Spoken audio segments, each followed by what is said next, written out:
Assalamu alaikum. Dans cette vidéo, on va parler du fait que c'est Sidi nous demande de rentrer dans la lumière et que c'est pas par l'intellect qu'on peut y arriver. Et ça, c'est par exemple dans le Coran, il y a un verset qui dit que vous n'entrerez pas au paradis tant que le chameau n'entrera pas dans le chat d'une aiguille. Et dans cet exemple, donc le chat de l'aiguille, le trou chat de l'aiguille, c'est la lumière. Et donc dans cet exemple-là, il met clairement en échec notre intellectuel, c'est-à-dire que notre intellect, il est incapable de comprendre cela. Si maintenant je prends une feuille de papier et je dessine une aiguille taille réelle, le chameau il rentre pas dans la feuille de papier, il faut que je dessine sur le mur de la cuisine. Et du coup on comprend bien que la taille d'un mur il rentre pas dans le chat d'une aiguille. Et même non, si j'en fais de la saucisse, ça va faire une saucisse de plusieurs kilomètres de long, ça va pas. Et ça a quel sens intellectuellement on arrive toujours dans une impasse. On se dit c'est pas possible.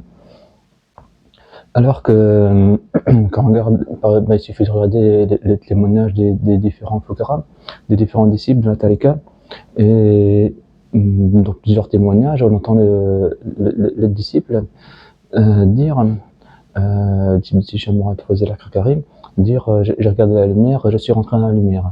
Et ensuite, la vision continue. Et non, quand les disciples en parlent comme ça, et ben c'est que le fait de rentrer dans la lumière, c'est pas quelque chose c'est quelque chose qui est aussi naturel que de marcher, que de faire un pas en avant, voilà, c'est quelque chose de très simple. C'est pas quelque chose de vraiment intellectuel. C'est plutôt l'intellect qui va faire une barrière, réfléchir, qui va se dire ouais, le cher il m'a dit de faire ça, mais comment est-ce que je vais faire ça? Là, à ce moment-là, c'est fini, c'est mort. Quand le cher il demande de faire quelque chose, voilà, il faut le faire. Il n'y a pas à se demander le où ni le comment. Il y a également des histoires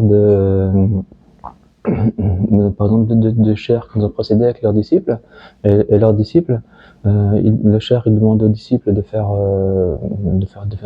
un dhikr. Le disciple il fait ça, et puis il tombe dans un état spirituel, il raconte ce état spirituel, et il devient de l'eau. Et le cher, il vient, il va boire cette eau. Et ça, c'est quelque chose de réel, parce que c'est quelque chose qui est transmis par nos chouillures, mais que notre intellect ne peut pas concevoir. Et c'est une beauté absolument absolue. Et il y a beaucoup d'exemples encore comme ça qui montrent que la wilaya, elle n'est pas saisissable par l'intellect, mais qu'elle est connaissable, c'est-à-dire que quand on est dans l'isme, dans l'autorisation, quand on y accède, alhamdulillah. Assalamu alaikum.